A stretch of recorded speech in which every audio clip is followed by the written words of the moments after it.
Hi everyone, Vicky here. I hope you're all doing well. Today's card is going to be using a lot of Lawn Fawn products. So I've got the Let It Shine paper pad and I've picked these two from that. And then this is the Flippin' Awesome add-on. So I'm just using the scalloped edge from that. And then A Creature Was Stirring stamp set is the one that I've gone for. And I've stamped the images already using the My Favourite Things Extreme Black ink, which is friendly with my alcohol markers. So, bit of paper underneath just to absorb some of the ink, and off we go with the colouring for this one. So I'm going to be using the brown grey blend for both of the mice. I did debate having them be slightly different shades of grey, but I've decided that they're going to be a family baking, so they're going to be the same shade of grey. I just wanted quite a light grey, I didn't want anything too dark, so I'm just using the darker shade on my TriBlend to pick out the shadows and then work my way through the mediums to the lights. So that's for the little chef one, and then also for sister. We're going to go with sister. Yeah, we decided that's a sister. We're going to have sibling love baking today. So again, just trying to get the shadow in for the limbs that are behind or anything that would have been shadowed by clothing. I do like a little apron as well, which is very cute. I coloured the other set of them off screen just to save a bit of time, and I'm using the pale pink shades to colour their little noses and then also their ears. I started to do that ear and then realised it was a little bit too dark, so I did move down to the pale pink blends to blend it out just so that it wasn't too bright. I didn't want anything too bright, and obviously if you pull it out with the lighter colour it does dilute some of the colour as you add more alcohol to it. Next on my little list is just the alpine green for the leaves on the holly sprigs. I used the darker two shades on one set, and then I did use the lighter two shades on the other set. Just a slight variance between the two. No particular reason other than I fancy doing it. I'm not going to lie. For the berries, I'm just using my dark red blend and I'm just colouring them in one shade. They are incredibly little. I did get my little blender out and also my pale grey, so that's just going to be for his belly. So I'm going to colour it in with my colourless blender, pop a little bit of accent with the pale grey and then blend it out so it just adds a little bit of shadow, as you can see there. And I'm just going to do that on both of those. I do this quite often when I'm wanting to do a very pale colour. Just use the paler shade and pull it out with the blender into the white. I'm going to use the ice blue blend. I'm going to use the lightest one of those to do his hat in much the same way. So colour it in with the blender and then pull it out once I've put a tiny bit of where I want the highlights. So you can see it just looks slightly different with the blue, but it just stops it being too bright a shade of white. I always like doing chef's hats in white. Don't know why, I just always have done. I feel like it's the right colour for a chef's hat. Obviously, other opinions may vary. Don't hold it against me, please. Next on my little list of things to colour, I'm going to take the gold brown and I'm going to colour all of the bottom of the cake in, and then I'm going to use some different shades to do dots on it. So I'm going to take the darker shades that are in this particular TriBlend pen, and also some of the tan shades. I believe that one was, or it might have been the earth browns, I do apologise. Just to do some more dots on it to try and give it that fruit cake look, which I think actually kind of worked. I'd just seen someone else do something similar on another cake, so I thought I'd give that a little whirl. Again, going in with the lighter shade at the bottom and then just popping dots in of varying degrees of darkness just to get that to go to the kind of colour that I want it. Obviously I don't want to do too many dots, otherwise it'll just end up being all of one colour again, which kind of defies the point of what I was trying to do. But I'm quite pleased with the way that it turns out. I'm going to do her pinny in blue turquoise. I've got a little bit obsessed with turquoisey, aqua-y kind of colours, teal colours recently, and I just thought that would add a nice little pop of a different kind of a colour. I debated doing it green to kind of go with the Christmas theme, but I just wanted something slightly different. I decided she wasn't really a green kind of a gal, so she's gonna have a nice little teal outfit again, just obviously trying to pick where the darker shades would be on that. And then the only thing left is the icing on my little cake. So I decided to use my marker, my colourless marker again, blender even, and then the pale pink shades. I'm going to take a light shade of the pale pink and just pull that from the bottom on this, so that it's darker at the bottom and gets lighter towards the top, which is where the shine would probably be from the top, where the lights are and things.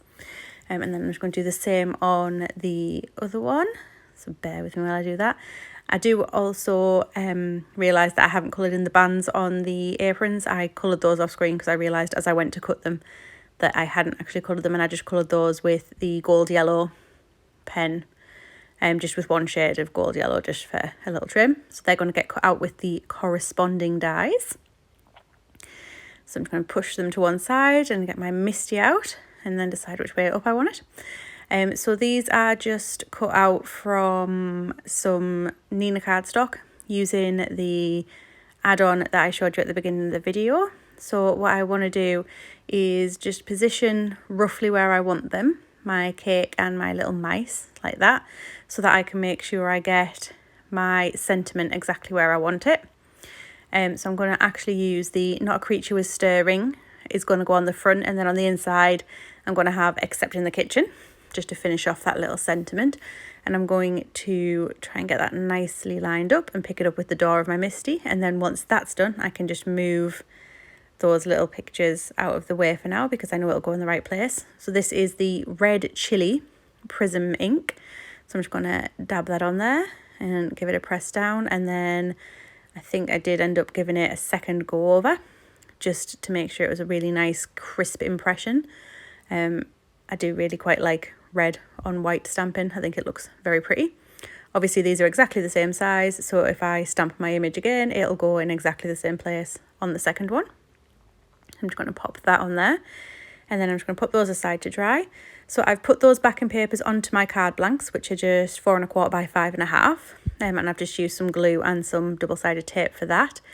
So what I'm doing is I'm going to pop my rest of my sentiment in there, and then I've also popped the other little mouse from the set just down in the bottom corner, the one that has the little oven glove on, just to add a little bit of extra interest on the inside of there.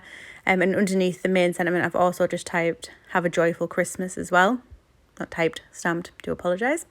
So I'm just going to get the other one in position and popped down with my magnet, and just get that one stamped as well. I'm just using, if you can see me pulling my sleeve up, it makes it a bit easier to slide along to try and get that nice impression on there. That's all I'm doing with that.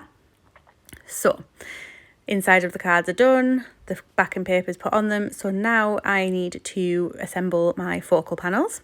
So I'm just using some flat glue for these. I'm going to raise the panels themselves up on foam tape. So I just want to keep the actual images flat, just to make it easier for postage. Don't want to have any problems when I come to post these.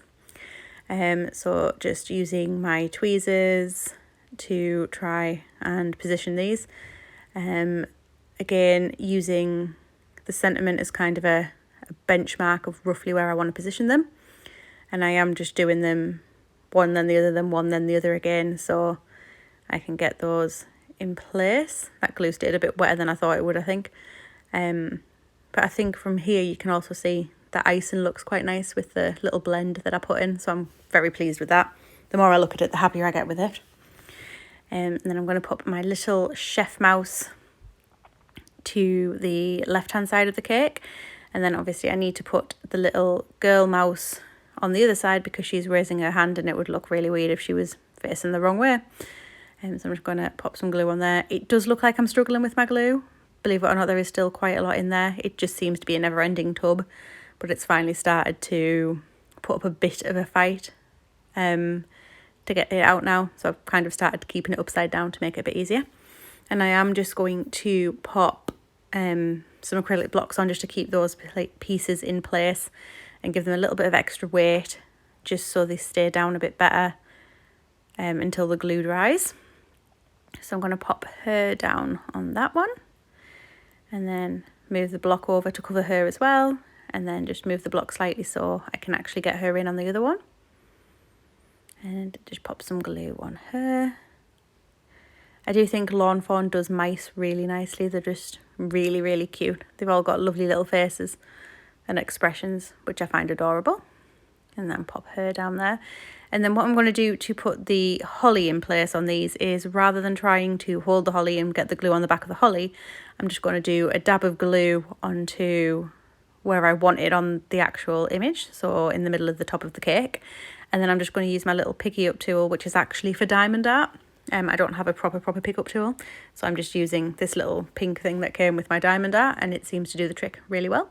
And I just use that to pick up the holly or any of my really little fiddly ones, just to put them in place, and it does the trick. So winning. And I'm just clearing a little bit of glue that's splodged out of there. So that's pretty much the focal panels all sorted. So I'm going to take the one that's been dry and a bit longer, and then I'm going to remove the foam pads that I had already hidden on the back there, just because you didn't really want to see me putting foam tape onto the back of a card for ages. And I'm just going to stand up and get that lined up in the centre of the card and pop that down. I'm just going to pop the block back on just to make sure. And then the second one, exactly the same again. I just want this centred in the middle of the card. So that's just going to go in the middle there. And then that is both of those cards done. So as you can see, they are very cute. I did add a little bit of glitter, and since I finished filming this and taken photos of it, I have actually added some stickles because they arrived in the post the day after. So I decided to put stickles on them. So that looks really nice. But I hope you like the cards, and if you have enjoyed it, please do hit like. Any comments would be greatly appreciated. And if you do want to see more, please do subscribe. Thanks so much for taking the time to watch this, and I hope you all have a lovely day or evening. And I'll see you all soon. Take care now. Bye.